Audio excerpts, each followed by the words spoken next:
ายดีข้าพเจ้ามีชื่อว่านางทิพย์พัชจันทร์เพชรไพวันซึ่งเป็นนักศึกษาสาขาครู่ฟิสิกส์ศาสตร์ปีหนึ่ง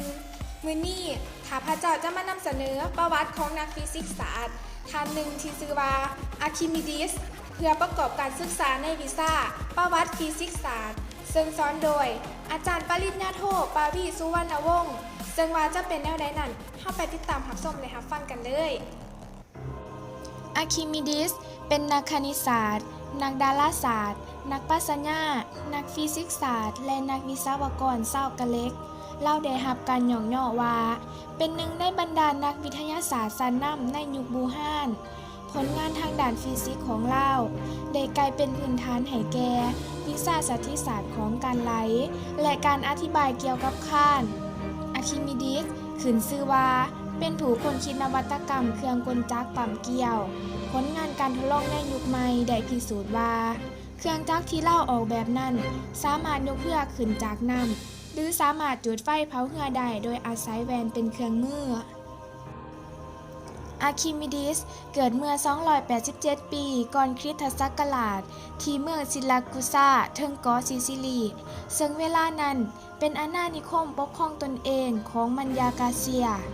พลูตัสซึ่งเป็นผู้เชี่ยวชาญในการเขียนชีวประวัติได้เขียนประวัติของเราเอาไว้ว่าอาร์คิมิดีสเป็นพี่น้องกับกษัตริย์เฮโรที่2แห่งซิราคูซาซึ่งหมู่ของอาร์คิมิดีสคนหนึ่งชื่อว่าเฮราคลิดิสเป็นผู้เขียนประวัติของเราไว้แต่หนังสือนั้นได้หายไปเลยเฮ็ดให้บ่ค่อยมีไผฮู้จักประวัติของอาร์คิมิดีสว่าเราแต่งงานกับไผหรือบ่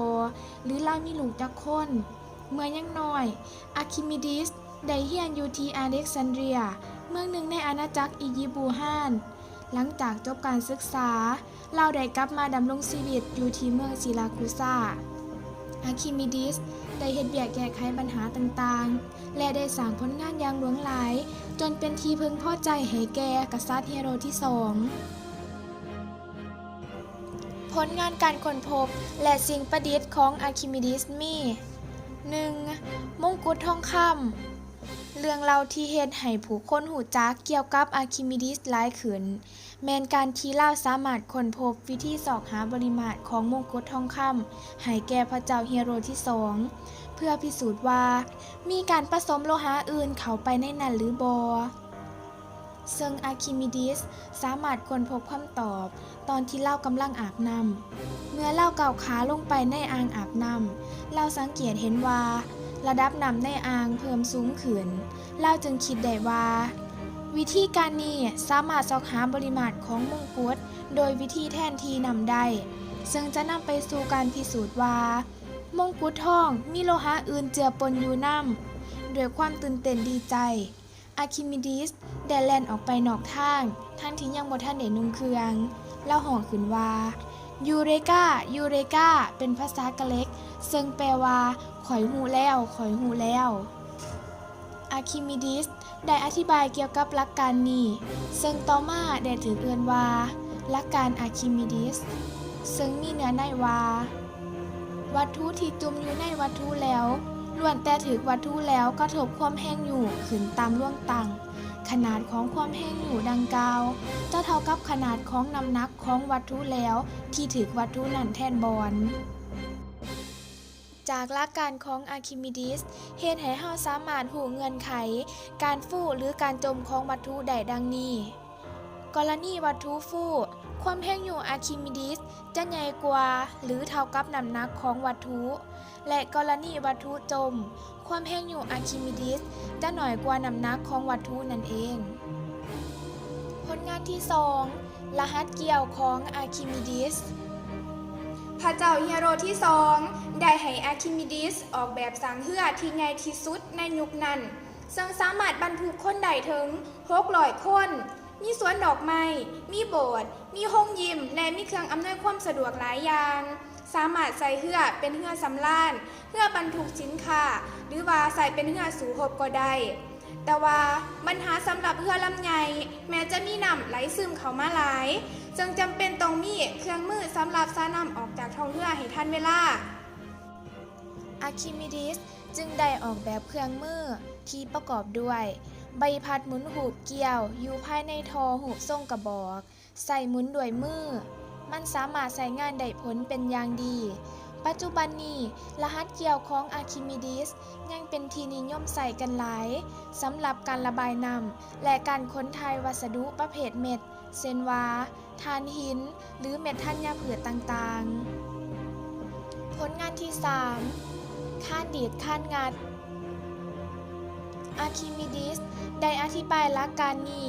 ว่ามีประโยชน์สำหรับการยกของที่มีน้ำหนักหลายข้านดีดข้านงัดวิธีการใส่ง่ายๆก็คือหาไม้ข้านยาวอันหนึงและหาจุดห้องหับข้านเมื่อสอดปลายไม้ด้านหนึ่งไว้อยู่กล่องของวัตถุใกล้กับตำแหน่งจุดห้องหับข้าน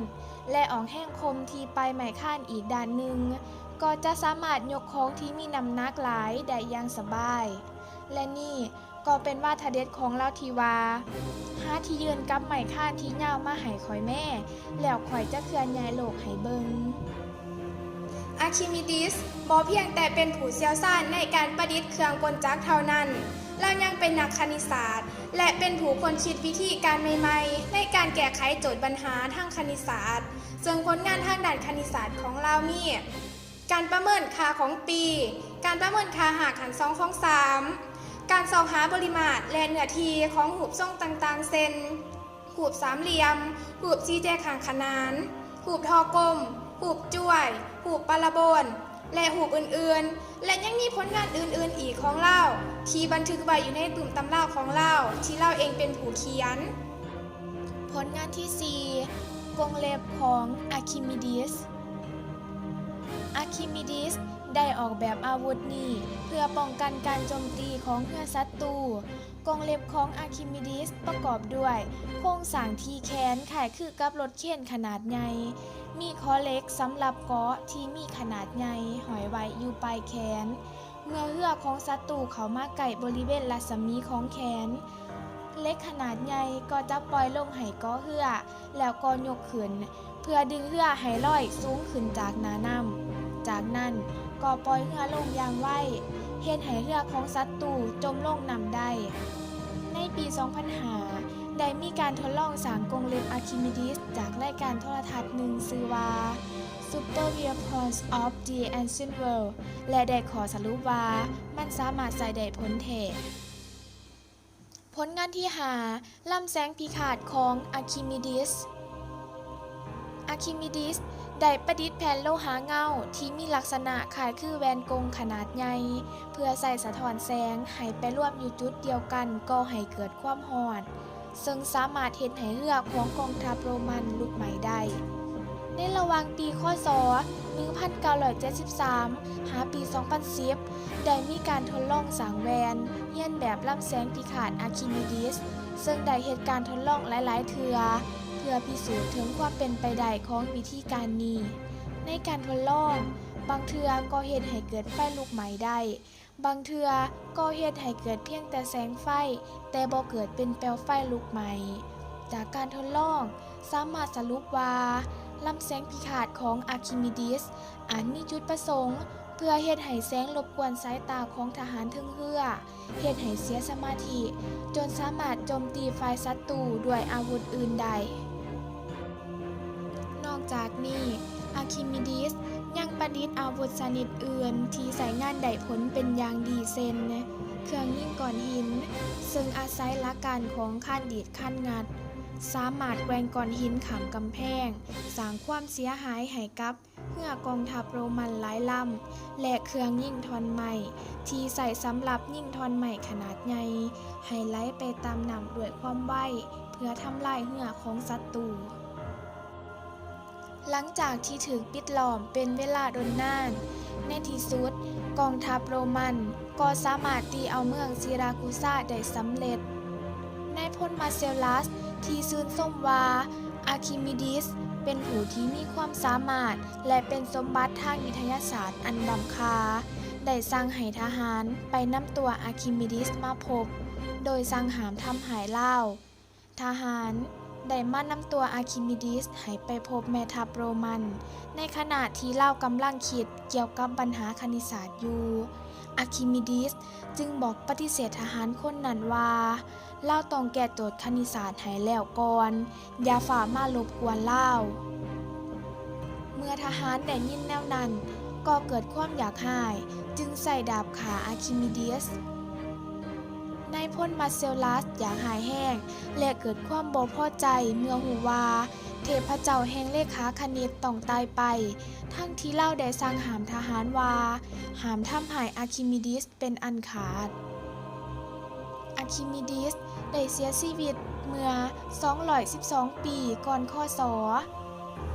ผลงานของอาร์คิมิดีสทั้งในฐานะนักฟิสิกส์ศาสตร์นักคณิตศาสตร์นักวิศวกรหรือนักประดิษฐ์ก็ล้วนแต่เป็นประโยชน์ต่อคนในโลกอย่างมหาศาล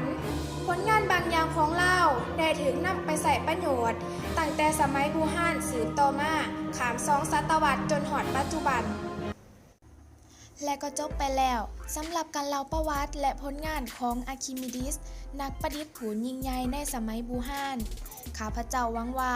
ข้อมูลดังกล่าวจะเป็นประโยชน์ต่อท่านผู้ชมบ่น้อยก็หลายถ้าหากว่ามีข้อมูลผิดพลาดประการใดข้าพเจ้าก็ขอโทษขออภัย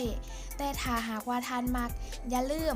กดไลค์กดแชร์และกด Subscribe เพื่อเป็นกำลังใจให้ข้าพเจ้าในการเฮ็ดคลิปวิดีโอต่อๆไปนำเด้อขอขอบใจ